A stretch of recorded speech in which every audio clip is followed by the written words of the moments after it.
الہی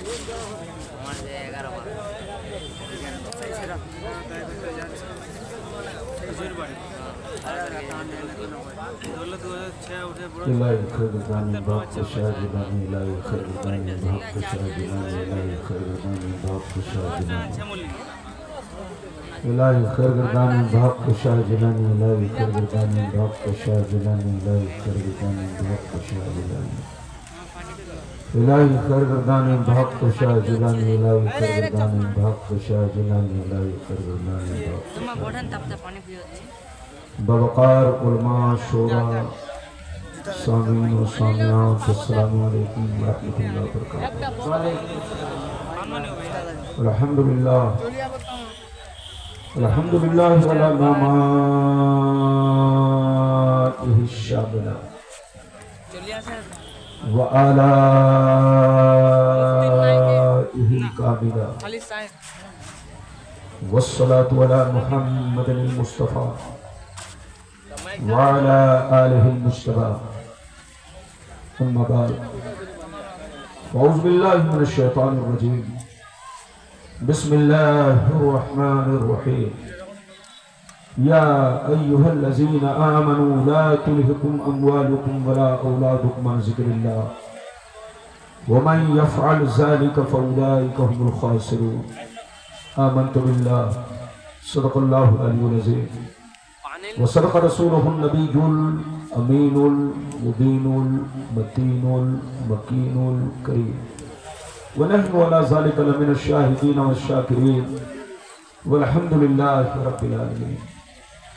معزز حضرات، آپ حضرات کی محبت ہے، خصوصیت کے ساتھ جناب انصار صاحب اور ان کی کمیٹی کے جتنے بھی ممبران حضرات ہیں، صدر سیکریٹری کیشیئر، سارے لوگوں کی محبت، ساتھ ہی ساتھ اس گوال واڑی کے جملہ مسلمان بھائیوں کی محبت، جو میں آپ کے درمیان بغرض خطاب شرکت کی سعادت حاصل کرنا ہوں۔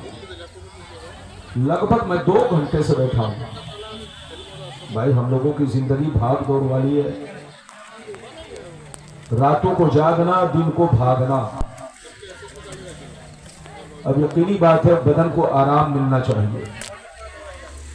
میری تقریر سے آدھا گھنٹہ پہلے آپ اسٹیج پر لے آتے، اب یہ مطلب نہیں کہ آپ مجھے لا کر کے 4 گھنٹہ بیٹھا دو۔ صرف ہم آپ کے لیے نہیں ہیں، بلکہ پوری قوم کے لیے ہیں، پورے ملک کے لیے ہیں۔ اس لیے آپ کو وقت کا لحاظ رکھنا ہے، وقت کی قدر کرنی ہے۔ آپ جن سے جتنا چاہیے پڑھوائیے، ہم آپ کو کچھ نہیں کہہ سکتے، سب آپ کے مہمان ہیں۔ لیکن آج ہمارے اسد اقبال صاحب نے ہر جگہ سے زیادہ پڑھا ہے، ہر جلسے میں یہ پڑھتے ہیں، ماشاءاللہ بہت شاندار تو پڑھتے ہی ہیں، سب دیوانے ہیں ان کے۔ لیکن آج جلسے میں انہوں نے 2 حق ادا کیا ہے، ایک تو کلکتہ کا حق ادا کیا ہے، دوسرا اپنے سسرال کا حق ادا کیا ہے۔ ماشاءاللہ آپ نے ان سے جم کے سن لیا، میرے بعد پھر آپ بیٹھیے، ادب سے بیٹھیے، انشاءاللہ آپ جم کے سنیں گے اسد صاحب کی آواز کو۔ ماشاءاللہ لاجواب آواز ہے، آپ سنیں گے۔ میں کچھ لمحے کے لیے حاضر خدمت ہوں، بیٹھے بیٹھے تھک گیا۔ میں سمجھ رہا تھا کہ کچھ ہلکی ٹھنڈی ہوگی تو گرم جبہ پہن لیا، جبکہ میں گرمی کے حساب سے بھی جبہ لے کے چلا ہوں، لیکن یہ مجھ سے غلط فہمی ہوئی، میں نے گرم جبہ پہن لیا۔ بہرحال آپ تشریف رکھیں، بہت لمبی چوڑی تقریر نہیں ہوگی، کیونکہ لمبا چوڑا وقت نہیں ہے، آپ بھی تھک چکے ہیں، میں بھی بیٹھے بیٹھے تھک چکا ہوں۔ آپ حضرات عرس خواجہ غریب نواز رضی اللہ تعالیٰ عنہ منا رہے ہیں، خواجہ غریب نواز رضی اللہ تعالیٰ عنہ کی یاد منا رہے ہیں، اور عرس کی تقریب میں شرکت کی سعادت حاصل کر رہے ہیں۔ بالکل ادب سے بیٹھے، ہوش میں بیٹھے۔ میری تقریر کے دوران اگر بچہ بھی اٹھے تو پکڑ کے بیٹھائیے، جوان بھی اٹھے تو پکڑ کے بیٹھائیے، اور ہمارے بزرگ بھی اٹھے تو انہیں عزت سے بیٹھائیے، آپ جب تک چاہیں گے تقریر ہوگی، زبردستی نہیں، صرف حدیث اور قرآن۔ موضوع تو بہت ہے، موضوع کی کمی نہیں، آپ جس موضوع پر کہیں اسی موضوع پر تقریر ہو، لیکن چونکہ یہ عرس کی محفل ہے، خواجہ غریب نواز رضی اللہ تعالیٰ عنہ کی یاد میں یہ محفل منائی جا رہی ہے، تو اسی مناسبت سے میں نے موضوع کا انتخاب کیا۔ آج میں اپنی تقریر میں خاص باتیں آپ تک پہنچانا چاہوں گا۔ پہلی بات تو یہ بتانا چاہوں گا دنیا کی حقیقتیں، لذتیں، محبتیں کیا ہے۔ دوسری بات یہ بتانا چاہوں گا اس دنیا میں ہمارے اسلاف، ہمارے بزرگوں نے زندگی کس طرح گزاری، اور آج ہم مسلمان اپنی زندگی کس طرح گزار رہے ہیں۔ ہم مسلمان ہیں تو ہماری زندگی کا مقصد کیا ہے۔ تیسری بات یہ بتانا چاہوں گا مومن کس کو کہتے ہیں، مسلمان کس کو کہتے ہیں۔ چوتھی بات یہ بتانا چاہوں گا کہ آج ہم مسلمان جو برباد ہو رہے ہیں، آج ہماری بربادی کا کارن کیا ہے۔ پوری دنیا میں مسلمان آج پریشان ہے اور بربادی کے دہانے پر کھڑا ہے، آخر اس کی وجہ کیا ہے، میں اس کا کارن، اس کی وجہ بتاؤں گا۔ 4 باتیں ہو گئی۔ 5ویں بات یہ بتانا چاہوں گا اسرائیل فلسطین کے جنگ کی حقیقت کیا ہے۔ آج سال بھر ہو گئے لیکن عرب والوں نے فلسطین کا ساتھ کیوں نہیں دیا، آخر وجہ کیا ہے، یہ بات بھی میں آپ تک پہنچانے کی کوشش کروں گا۔ 5 باتیں ہو گئی۔ 6ویں بات یہ بیان کرنا چاہوں گا کہ ولیوں کی شان، ولیوں کا مرتبہ کیا ہے، اور 7ویں بات یہ بیان کرنا چاہوں گا کیا اللہ کے ولی مزاروں میں زندہ ہوتے ہیں یا عام لوگوں کی طرح مٹی میں مل جاتے ہیں۔ یہ 7 باتیں۔ 8ویں بات قبرستان کے کنارے میں یہ جلسہ ہو رہا، تو ہم مسلمانوں کے لیے قبرستان کا کس طرح سے احترام ہونا چاہیے، کس طرح سے احترام کرنا چاہیے۔ ہماری ماں بہن آپ بھی عزت سے بیٹھیے، آپ لوگ بھی عزت سے بیٹھیے۔ اسد صاحب کو پھر سنیں گے، غلام ربانی بھی آپ کو بار بار نہیں ملے گا، جیسے اسد صاحب آپ کو نہیں ملتے ہیں، غلام ربانی بھی آپ کو بار بار نہیں ملتے ہیں۔ سال 6 مہینہ پر 2 سال پر آپ ہم سے ملاقات کرتے ہیں، تو بالکل آپ ادب سے بیٹھیں، ہوش میں بیٹھیں۔ آئیے سب سے پہلے خلوص و محبت کے ساتھ ہم اور آپ مل کر دونوں جہاں کے داتا ابو آقا مدنی تاجدار، دونوں عالم کے مالک و مختار سید ابرار و خیار مصطفیٰ جانی رحمت، شب بزم ہدایت، نو شہ بزم جنت، گل باغ رسالت، عرش کی زیب و زینت، فرش کی تیب و نظر، جن کی شان نہ آتی نہ کل کو سر، شاف مشر ساکی کو سر، حضور تاجداری مدینہ، راحت قلب و سینہ، کائنات کی شان، مومنوں کی جان، یعنی محمد رسول اللہ صلی اللہ تعالیٰ علیہ وسلم کی بارگاہ میں درود شریف کا نذرانہ سب لوگ محبت کے ساتھ پیش کریں، پڑھیں، زور سے پڑھیں، اللہم صلی اللہ علیہ۔